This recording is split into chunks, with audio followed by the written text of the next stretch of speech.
Hello दोस्तों, आपका स्वागत है इंस्टीट्यूट टाइम में। मैं आपके लिए लेकर आया हूँ संविधान संविधान संबंधित अगली वीडियो। हम अभी दो वीडियो में संविधान संबंधित नागरिकता पर डिस्कस कर चुके हैं और हम समझ चुके हैं कि किस तरह से नागरिकता हमारे देश में संविधान में वर्णित है और किस तरह से हम नागरिकता प्राप्त कर सकते हैं।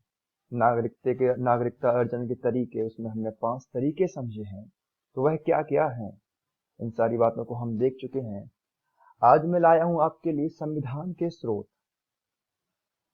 भाई, संविधान बना हमारा एक लंबी प्रक्रिया है। 2 वर्ष 11 माह 18 दिन लगते हैं संविधान निर्माण में। इस हेतु संविधान निर्माण सभा का निर्माण किया गया।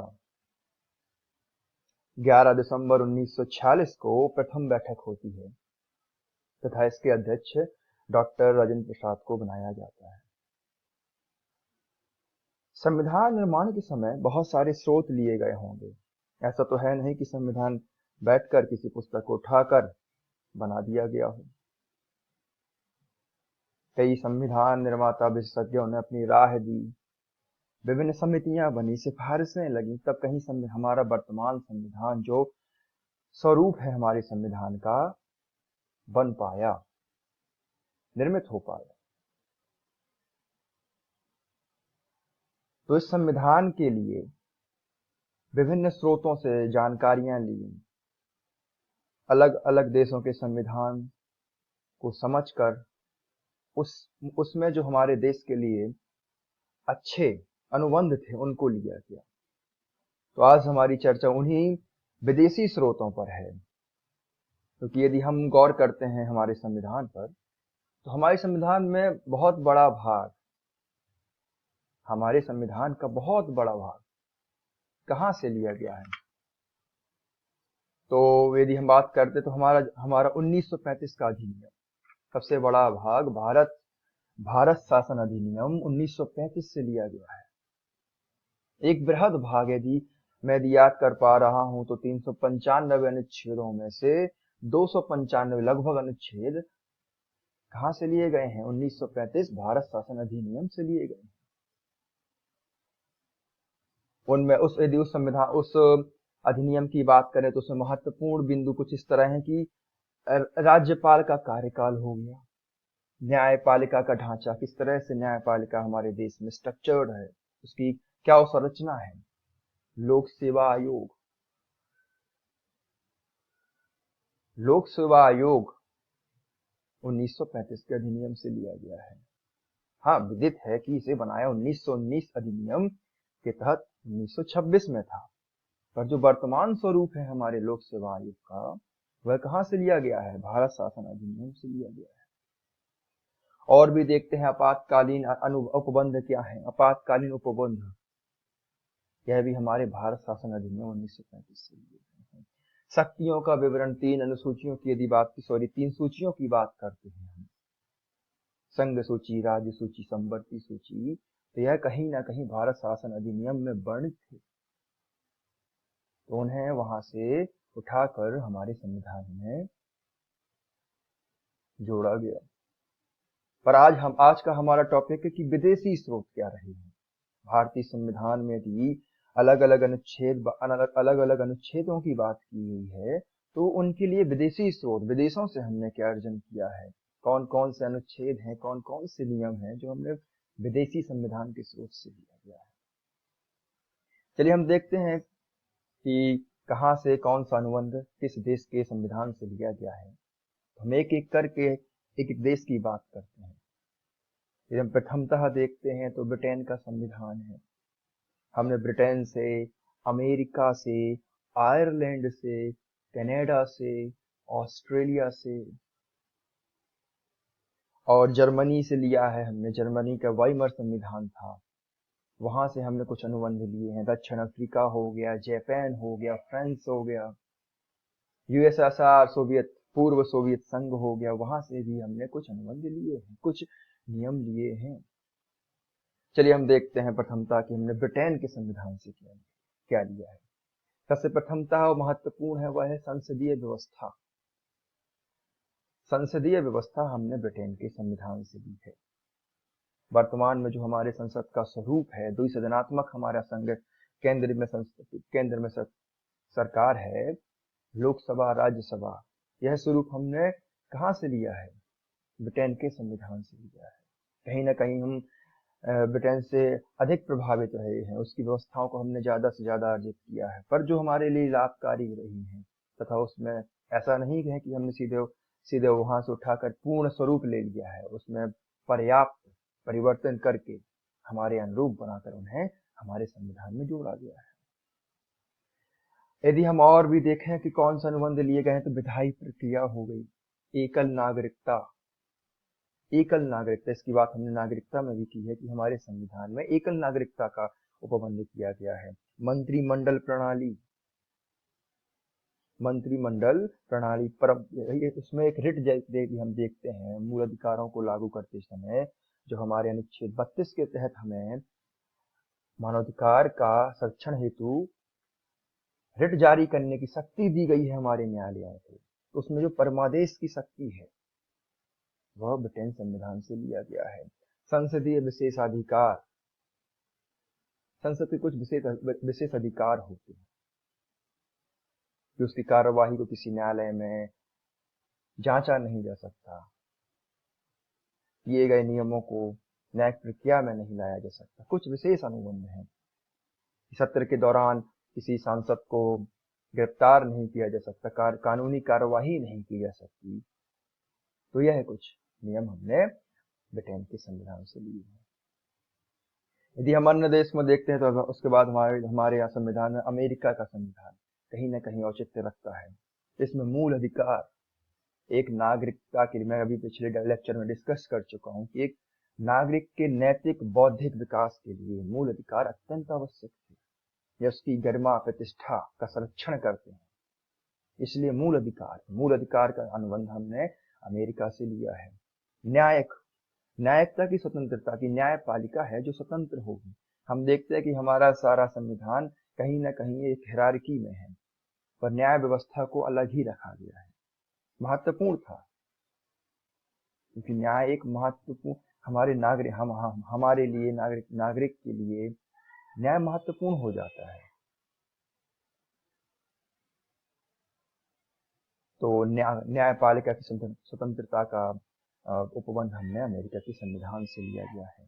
न्यायिक पुनर्निरीक्षण, वही कोई कार्य हो रहा है, सरकार कोई आम नागरिक करता है तो उस न्यायिक प्रक्रिया से गुजरना ही होता है।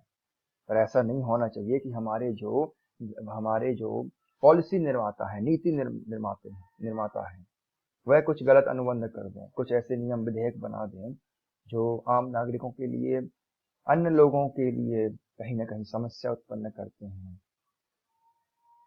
तो उसके लिए न्यायिक पुनर्निरीक्षण की बात भी हमने अमेरिका के संविधान से ली है। यही सिद्धांत हो गया पुनर्लोकन का, यह भी संविधान में हमने अमेरिका से लिया है। उपराष्ट्रपति का पद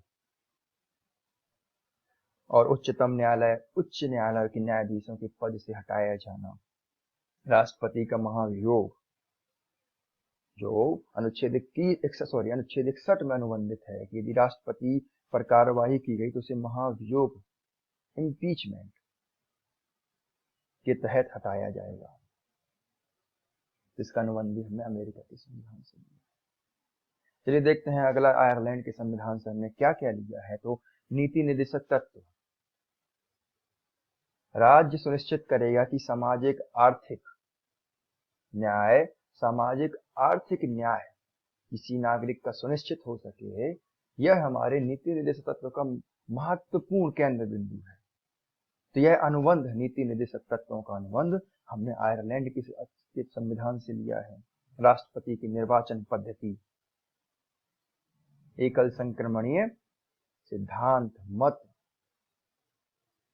आनुपातिक प्रतिनिधित्व, यह तरीके हमने कहां से लिए हैं? आयरलैंड के संविधान से लिए हैं।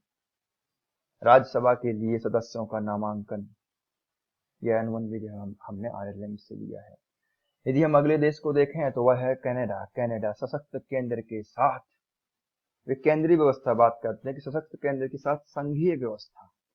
एक संघ तो है पर वह सशक्त है। हमारा देश देख सकते हैं कि अलग अलग राज्यों से मिला है, विभिन्न राज्यों से बना है, कहीं पर कहीं ना कहीं इसमें एक संघ का स्वरूप है। सभी को औचित्य बराबर औचित्य दिया गया है। अवशिष्ट शक्तियों का केंद्र के पास होना, वह हम बात करें कि वह बातें या फिर वह विषय जो किसी अनुसूची में नहीं है वह अवशिष्ट सूची में जाएगा। वह उस पर नियम बनाने की शक्ति कनाडा के संविधान के तहत हमारे संविधान में दी गई है कि उस पर केंद्र ही कानून बनाएगा। केंद्र और राज्य के केंद्र द्वारा राज्यपालों की नियुक्ति। यदि हम अनुच्छेद 53 देखते हैं तो उसमें लिखा गया है कि राज्यपाल केंद्र का प्रतिनिधि होता है राज्य में। तो यह अनुबंध हमने कनाडा के संविधान से लिया गया है। और यदि देखते हैं कि उच्चतम न्यायालय का पारदर्शी न्यायालय होना, उच्चतम न्यायालय को अन्य न्यायालयों की अपेक्षा अधिक शक्तियां दी गई हैं। वह हमारे देश का सर्वोच्च न्यायालय है, सर्वोच्च एडवाइजरी जुडिशरी संस्था है हमारे देश की। यह अनुबंध हमने कनाडा के संविधान से लिया है। यदि हम अन्य देखते हैं तो ऑस्ट्रेलिया के संविधान को देखें तो हमने इससे समवर्ती सूची ली है। संघ सूची, राज्य सूची, समवर्ती सूची, किसमें है यह?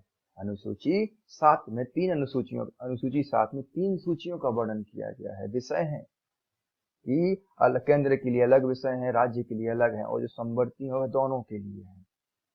इस पर नियम बनाने की शक्तियां, इस बिंदु को ध्यान में रखकर सूचियां बनाई गई थी। तो यह अनुबंध हमें ऑस्ट्रेलिया के संविधान से लिया है। व्यापार, वाणिज्य और समागम की स्वतंत्रता, ये कहां से ली है हमने? ऑस्ट्रेलिया के संविधान से ली है।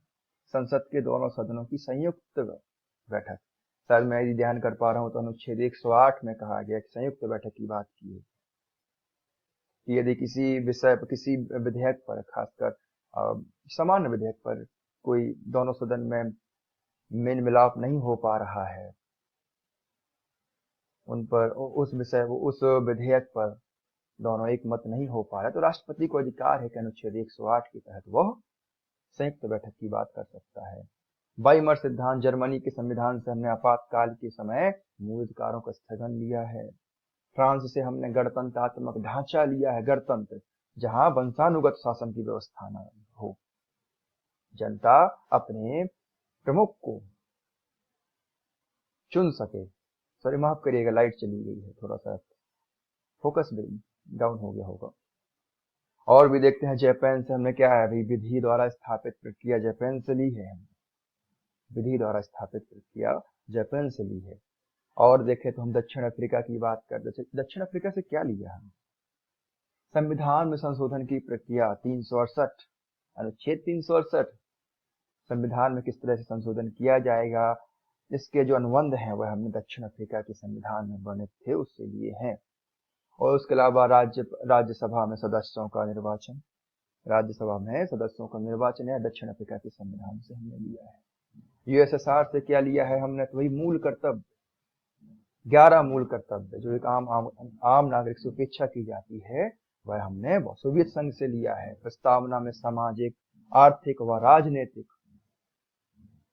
न्याय की, जो हम अभी बाद में हमने संशोधन के तहत जोड़ा था, सोवियत संघ से लिया है। तय रहे हमारे विदेशी सोच संविधान में हमने कहां से क्या अनुबंध लिए हैं, किस देश से हमने क्या सीखा है, क्या जोड़ा है उनमें पर्याप्त परिवर्तन करके।